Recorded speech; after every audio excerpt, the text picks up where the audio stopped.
जय हिंद दोस्तों, मेरा नाम है विशाल और आप देख रहे हैं मेरे YouTube चैनल विशाल टीच।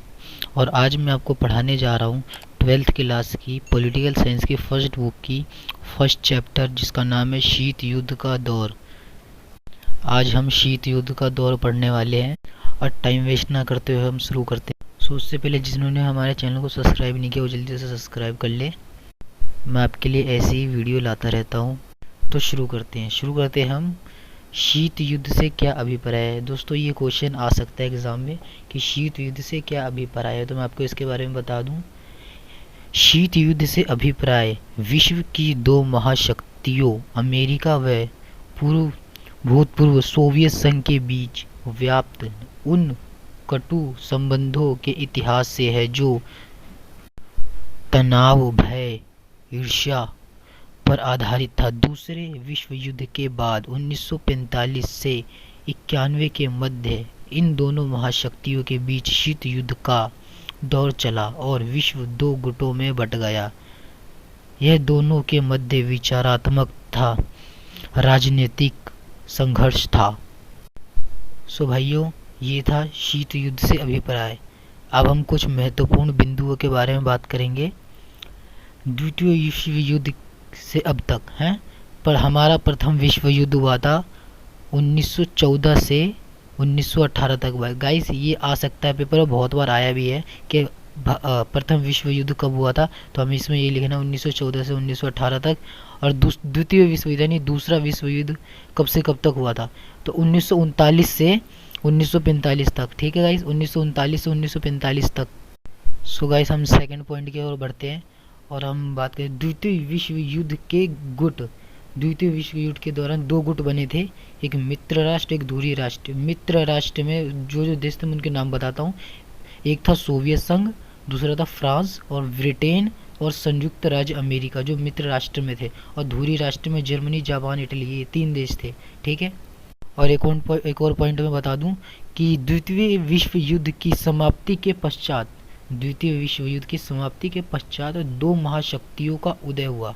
जो हमारा द्वितीय विश्व युद्ध था, उसकी समाप्ति के बाद दो महाशक्तियों का उदय हुआ। पूंजीवादी विचारधारा का प्रतिनिधि करने वाले संयुक्त राज्य अमेरिका और समाजवादी विचारधारा के सोवियत संघ का, ये दो थे। ठीक है। ये जो देश थे सोवियत संघ और अमेरिका, इन्होंने अपने प्रभाव को बढ़ाने के लिए दोनों महाशक्तियों ने अपने देशों के साथ संधियां की, बहुत सारी संधियां की। इनमें सैन्य संधि भी आती है। इस वीडियो में ज़्यादा कुछ नहीं बताऊंगा, मेन पॉइंट आपको बताऊंगा जो आपको ध्यानपूर्वक सुनना है। आपको लिखा हुआ दिख नहीं रहा होगा साफ से, लेकिन आप मेरी बात को ध्यान से सुनना। ठीक है। इसी के बीच में एक पॉइंट निकल के आता है कि महाशक्तियों को छोटे देशों से क्या लाभ होता था। जो बड़े बड़े महाशक्तियाँ थी, उनको छोटे देशों से क्या क्या लाभ होता था, उसके बारे में आपको 4 पॉइंट बताऊंगा। 4 पॉइंट का ध्यान से सुनिएगा। इसमें से पहला पॉइंट है, जो बड़े देश थे, जो महाशक्तियाँ थी, वो छोटे देशों से प्राकृतिक संसाधन प्राप्त करते थे। और दूसरा पॉइंट है, सैन्य ठिकाने स्थापित करते थे। जो महाशक्तियाँ थी वो छोटे देशों में सैन्य ठिकाने स्थापित करते थे और महाशक्तियाँ जो थी वो आर्थिक सहायता प्राप्त करती थी। इसका तीसरा पॉइंट हो गया। तीसरा पॉइंट है, आर्थिक सहायता प्राप्त करती थी जो महाशक्तियाँ थी। और इसका चौथा पॉइंट है, इसको जरा ध्यान से सुनिएगा, समझ में ना आए तो रिपीट करके देख लीजिएगा है।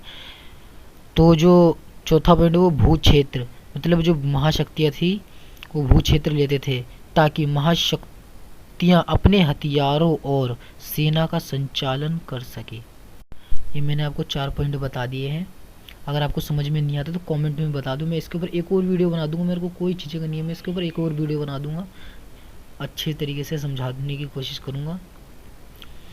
तो हम इस पर अगले पॉइंट के आते हैं, शीत युद्ध के दायरे। शीत युद्ध के कौन कौन से दायरे थे, ये बहुत इंपॉर्टेंट है, ये आ सकता है एग्जाम में। और हम शीत युद्ध के दायरे आज बताते हैं आपको। इसके 5 पॉइंट बताते हैं। पहला पॉइंट है 1948 में बर्लिन की नाकेबंदी।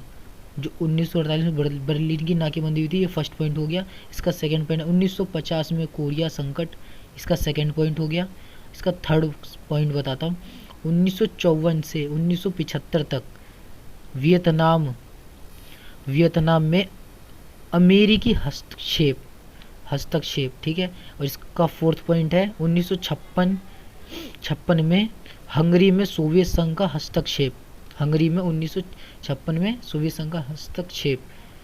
और इसका पांचवा पॉइंट 1962 क्यूबा मिसाइल संकट। 1962 में क्यूबा मिसाइल संकट हुआ था, इसके ऊपर आ सकता है, इसको ध्यान से जैसे पढ़िएगा और ये बहुत इंपॉर्टेंट है। सो कैसे हम अपने नेक्स्ट पॉइंट की तरफ बढ़ते हैं। इस पॉइंट है दो ध्रुवीयता को चुनौती। मैं इसको पढ़ता हूँ। गुट निरपेक्ष आंदोलन एशिया और अफ्रीका के नौ स्वतंत्र राष्ट्रों के समक्ष अपनी स्वतंत्रता एवं प्रभुसत्ता को बनाए रखने का तीसरा विकल्प था। गुट निरपेक्ष आंदोलन में शामिल हो जाना। गुट निरपेक्ष आंदोलन का पहला सम्मेलन 1961 में बेलग्रेड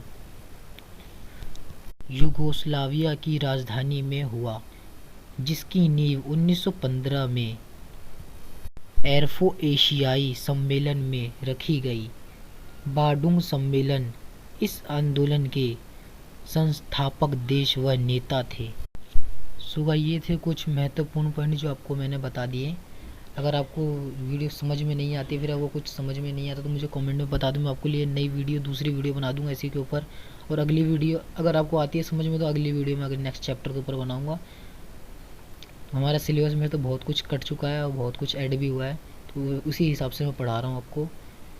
सो हमारे चैनल को जिन्होंने सब्सक्राइब नहीं किया, सब्सक्राइब कर लो। Thanks for